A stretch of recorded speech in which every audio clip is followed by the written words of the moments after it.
If you're running short on time, question 20 might be a bit of a challenge because it's just got a lot of pieces here.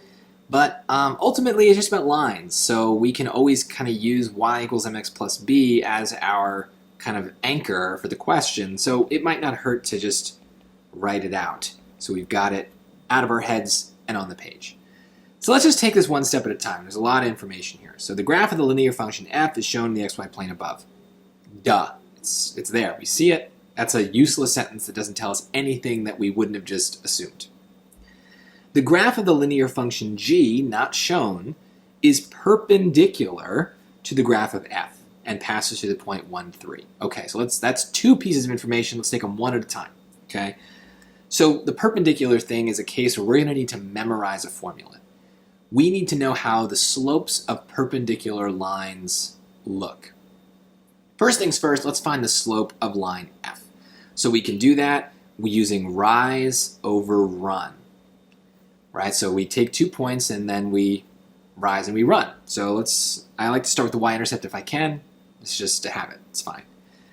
And then I want to pick another point that crosses a box, so it's easy to count the boxes and easy to know how far I'm traveling.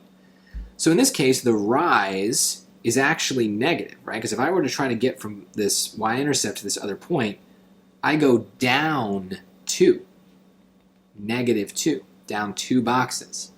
Right, so we say rise, but in this case we're sinking, we're going down, so that's a negative direction. So rise is negative 2, and then when we run 1 box. So that's positive because it's in the positive direction of the axis, right? All the positive numbers are on the right side, the negatives are on the left.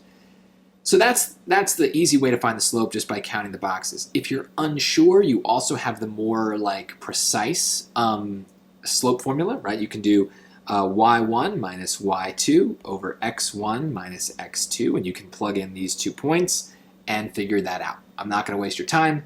Either way, you're going to get the same answer, that the slope of f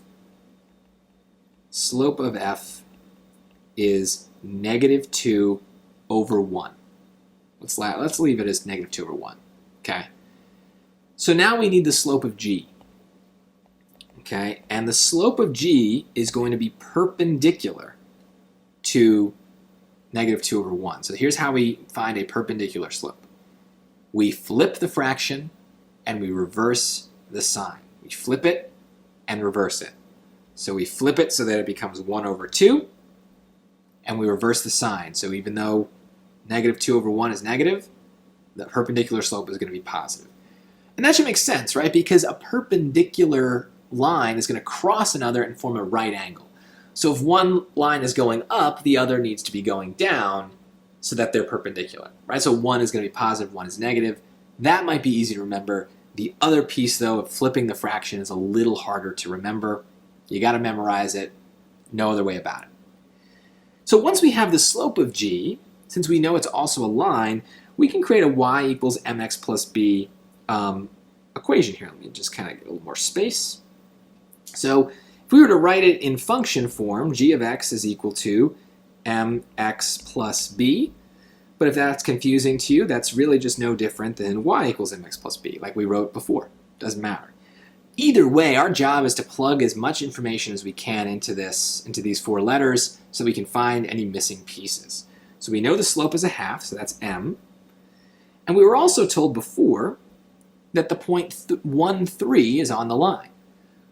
So that's an x and a y. So we can plug that in too. So 3 is my y value, and 1 is my x value. So there we go. We can solve for b. So we have 1.5, or 1/2 times 1, so that's just going to be a half that we can subtract from both sides to find that b is equal to, if you have trouble here, 6 halves minus 1/2, right? 6 halves is 3, so that's 5. That's 5 halves, and that's our value of b. And so that lets us make a new equation of g of x that has the slope and the y-intercept. And now what do they want? They want, what is the value of g of 0? So that would mean that we put 0 in for x and we find what we would get. And we can do that. And so g of 0 is going to be 1/2 times 0 plus 5/2.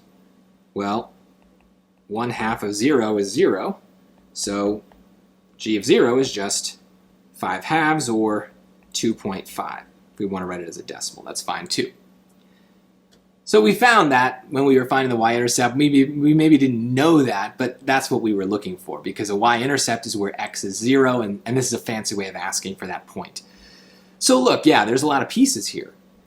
But in terms of topics, there's really only two things we need to know. We need to know about lines and how perpendicular lines kind of fit together. So that's something to memorize, and y equals mx plus b is something to be very comfortable with. And then we have function notation, which scares a lot of people, but is really just a fancier way of asking about the same math concepts you've learned years ago. So G, F, they're just two different ways of naming equations. F is given in a graph. G is one we need to figure out for ourselves, but it's a line, so y equals mx plus b is really what we're working with. This is a hard one, and it's near the end of the section, so if you didn't get to it, that's okay, but there you go. You need all these skills for other easier questions anyway.